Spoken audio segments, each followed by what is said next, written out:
I'm ASMR Illumination, and this is Sense and Sensibility, Chapter 2. Mrs. John Dashwood now installed herself mistress of Norland, and her mother and sisters-in-law were degraded to the condition of visitors.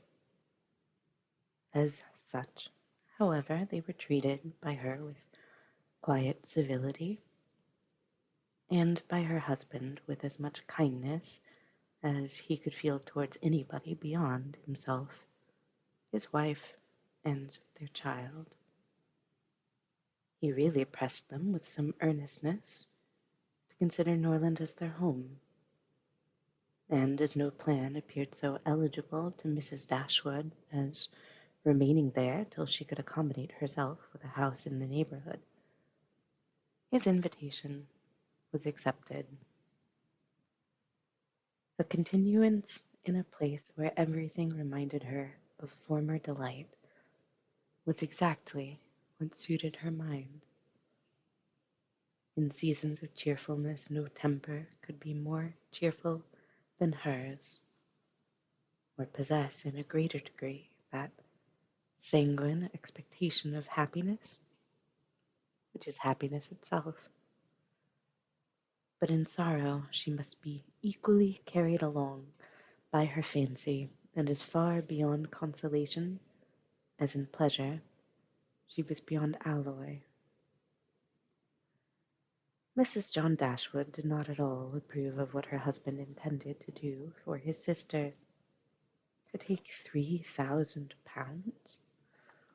from the fortune of their dear little boy would be impoverishing him to the most dreadful degree. She begged him to think again on the subject. How could he answer it to himself to rob his child, and his only child too, of so large a sum? And what possible claim could the Miss Dashwoods, who were related to him only by half-blood, which she considered no relation at all, have on his generosity to so large an amount? It was very well known that no affection was ever supposed to exist between the children of any man by different marriages. And why was he to ruin himself and their poor little Harry by giving away all his money to his half-sisters? It was my father's last request to me, replied her husband, that I should assist his widow and daughters. He did not know what he was talking of, I dare say, 10 to 1, but he was light-headed at the time. Had he been in his right senses, he could not have thought of such a thing as begging you to give away half your fortune from your own child.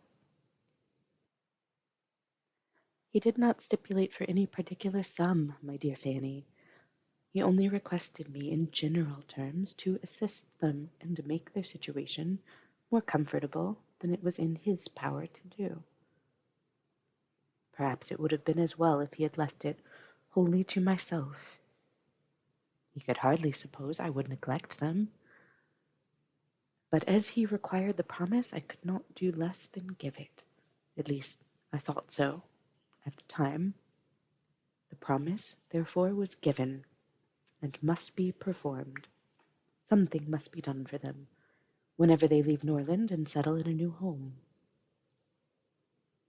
Well, then let something be done for them, but that something need not be £3,000. Consider, she added, that when the money is once parted with, it never can return. Your sisters will marry, and it will be gone forever, if indeed it could ever be restored to our poor little boy. Why, to be sure, said her husband, very gravely, that would make a great difference. The time may come when Harry will regret that so large a sum was parted with. If he should have a numerous family, for instance, it would be a very convenient addition. To be sure it would. Perhaps then it would be better for all parties if the sum were diminished one half. A £500 would be a prodigious increase to their fortunes. Oh, beyond anything great. What brother on earth would do half so much for his sisters, even if really his sisters? And as it is, only half blood, but you have such a generous spirit. I would not wish to do anything mean, he replied. One had rather, on such occasions, do too much than too little. No one at least can think I have not done enough for them. Even themselves they could hardly expect more. There is no knowing what they may expect, said the lady. But we are not to think of their expectations. The question is what you can afford to do. Certainly, and I think I may afford to give them £500 apiece. As it is, without any addition of mine, they will each have above £3,000 on their mother's death, a very comfortable fortune for any young woman. To be sure it is, and indeed it strikes me that they can want no addition at all. They will have £10,000 divided amongst them. If they marry, they will be sure of doing well, and if they do not, they may all live very comfortably together on the interest of £10,000. That is very true, and therefore I do not know whether, upon the whole, it would not be more advisable to do something for their mother while she lives, rather than for them. Oh, something of the annuity kind, I mean. My sisters would feel the good effects of it as well as herself. 100 a year would make them all perfectly comfortable. His wife hesitated a little, however, in giving her consent to the plan. To be sure, she said, it is better than parting with £1,500 at once. But then, if Mrs. Dashwood should live 15 years, we should be completely taken in. 15 years, my dear Fanny. Her life cannot be worth half that purchase. Certainly not, but if you observe, people always live forever when there is any annuity to be paid them. And she is very stout and healthy and hardly 40.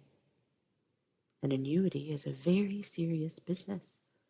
It comes over and over every year, and there is no getting rid of it. You are not aware of what you are doing.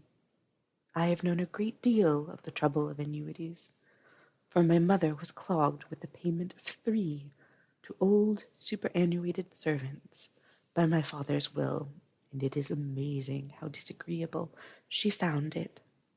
Twice every year these annuities were to be paid, and there was the trouble of getting it to them. And then one of them was said to have died, and afterwards it turned out to be no such thing.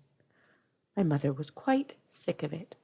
Her income was not her own, she said, with such perpetual claims on it. And it was the more unkind in my father, because otherwise the money would have been entirely at my mother's disposal, without any restriction whatever. It has given me such an abhorrence of annuities that I am sure I would not pin myself down to the payment of one for all the world. It is certainly an unpleasant thing, replied Mr. Dashwood, to have those kinds of yearly drains on one's income. One's fortune, as your mother justly says, is not one's own. To be tied down to the regular payment of such a sum on every rent day is by no means desirable. It takes away one's independence. Undoubtedly, and after all, you have no thanks for it. They think themselves secure. You do no more than what is expected, and it raises no gratitude at all. If I were you, Whatever I did should be done at my own discretion entirely. I would not bind myself to allow them anything yearly. It may be inconvenient, some years, to spare 100 or even £50 from our own expenses. I believe you are right, my love. It will be better that there should be no annuity in the case. Whatever I may give them occasionally will be of far greater assistance than a yearly allowance, because they would only enlarge their style of living if they felt sure of a larger income and would not be sixpence the richer for it at the end of the year. It will certainly be much the best way. Present £50, now and then, will prevent their ever being distressed for money, and will, I think, be amply discharging my promise to my father. To be sure it will. Indeed, to say the truth, I am convinced within myself that your father had no idea of your giving them any money at all. The assistance he thought of, I dare say, was only such as might be reasonably expected of you. For instance, such as looking out for a comfortable small house for them, helping them to move their things, and sending them presents of fish and game and so forth, whenever they are in season. I'll lay my life that he meant nothing farther. Indeed, it would be very strange and unreasonable if he did. Do but consider, my dear Mr. Dashwood, how excessively comfortable your mother-in-law and her daughters may live on the interest of £7,000, besides the £1,000 belonging to each of the girls, which brings them in £50 a year apiece, and of course they will pay their mother for their board out of it. Altogether they will have 500 a year amongst them. And what on earth can 4 women want for more than that? They will live so cheap. Their housekeeping will be nothing at all. They will have no carriages, no horses, and hardly any servants. They will keep no company, and can have no expenses of any kind. Only conceive how comfortable they will be. 500 a year. I am sure I cannot imagine how they will spend half of it. And as to your giving them more, it is quite absurd to think of it. They will be much more able to give you something. Upon my word, said Mr. Dashwood, I believe you are perfectly right. My father certainly could mean nothing more by his request to me than what you say. I clearly understand it now, and I will strictly fulfill my engagement by such acts of assistance and kindness to them as you have described. When my mother removes into another house, my services shall be readily given to accommodate her as far as I can. Some little present of furniture, too, may be acceptable then. Certainly, returned Mrs. John Dashwood. But, however, one thing must be considered. When your father and mother moved to Norland, though the furniture of Stanhill was sold, all the china, plate, and linen was saved, and is now left to your mother. Her house will therefore be almost completely fitted up as soon as she takes it. That is a material consideration, undoubtedly. A valuable legacy indeed, and yet, some of the plate would have been a very pleasant addition to our own stock here. Yes, and the set of breakfast china is twice as handsome as what belongs to this house. A great deal too handsome, in my opinion, for any place they can ever afford to live in. But, however, so it is. Your father thought only of them. And I must say this, that you owe no particular gratitude to him, nor attention to his wishes, for we very well know that if he could, he would have left almost everything in the world to them. This argument was irresistible, and gave to his intentions whatever decision was wanting before, and he finally resolved that it would be absolutely unnecessary, if not highly indecorous, to do more for the widow and children of his father than such kind of neighborly acts as his own wife pointed out.